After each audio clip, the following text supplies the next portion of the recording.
Hi everybody, so my book I chose this week is The Wolf, the Duck, and the Mouse, written by Mac Barnett and illustrated by John Klassen.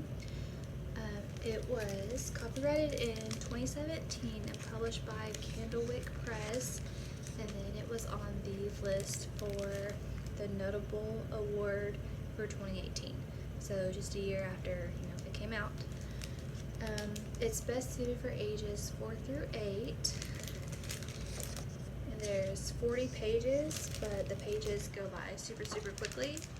I didn't realize there was 40 pages because I read it so fast.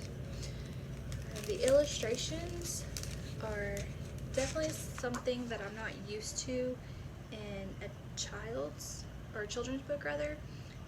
They look more like sketches versus your regular like bright, cheerful drawings. It's actually pretty dark also, like there's not bright colors and fun and everything. And it's actually so dark because they're in the stomach of the wolf.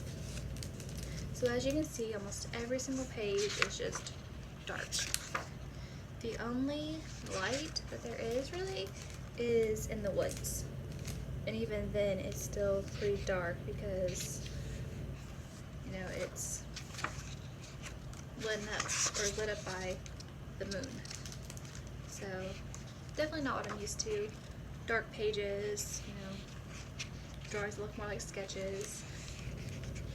And then there is obviously, colors, like the hunter has on red and green, and little mouse has on a white coat and a white top hat. But even so, the only thing I think of after I close the book is all the dark pages. Well, this book, I'll tell you a little bit about it. It is about this wolf who is in the woods and he swallows up a mouse. Doesn't eat him, he just swallows him. The mouse is inside the wolf's stomach and he realizes that he's not alone. There's a duck in there also.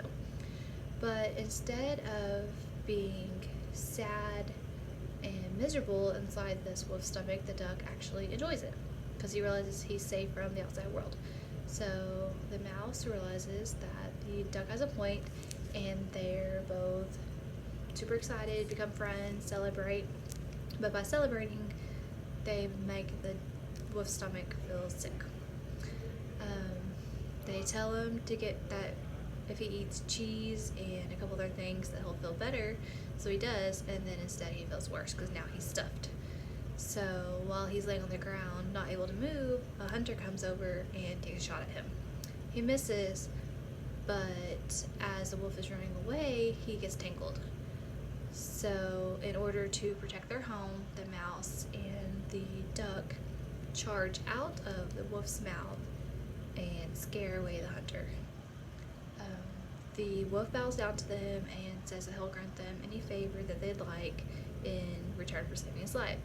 And so they choose to go back inside of living, or they go back to living inside of his stomach. That's their comfort, their house now. So that's where they want to be. And the very last 2 pages actually show the mouse and the duck having a party again inside of the wolf's stomach, and then it says, and that's why the wolf howls at the moon every night. So it's safe to assume that every single night or every time that we hear a wolf howling, it's because this mouse and this duck are having a party inside his stomach. What I took from the book was that no matter what your situation is in, or what situation you're in, you can always make the best of it. Because obviously, being inside a wolf's stomach isn't the best situation, but they came to enjoy it and realized that it really wasn't that bad. They had all the food they wanted, and that they were safe and didn't have to worry about any of the outside creatures swallowing them up or getting swallowed by a different wolf. So you can always make the best out of every situation. The activity I chose, actually kind of picked 2. I figured kids could get into a group of 4. There could be a wolf, a duck, and a mouse, and a hunter. And they can kind of just, act out their own version of the story and present it in front of the class. I also found this cute little one where you make, or you print out a little drawing of a wolf and then a drawing of the mouse charging out of the wolf's mouth on the duck. These are my semi-trace, semi-drawn ones because my printer's out of ink.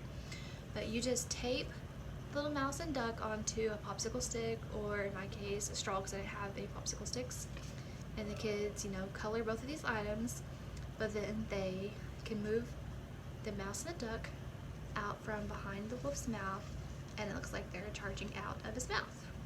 So it's kind of just something fun that they can color and cut and, you know, tape together to reenact a part of the story. And that was my book for this week. Hope you guys enjoyed. Thank you.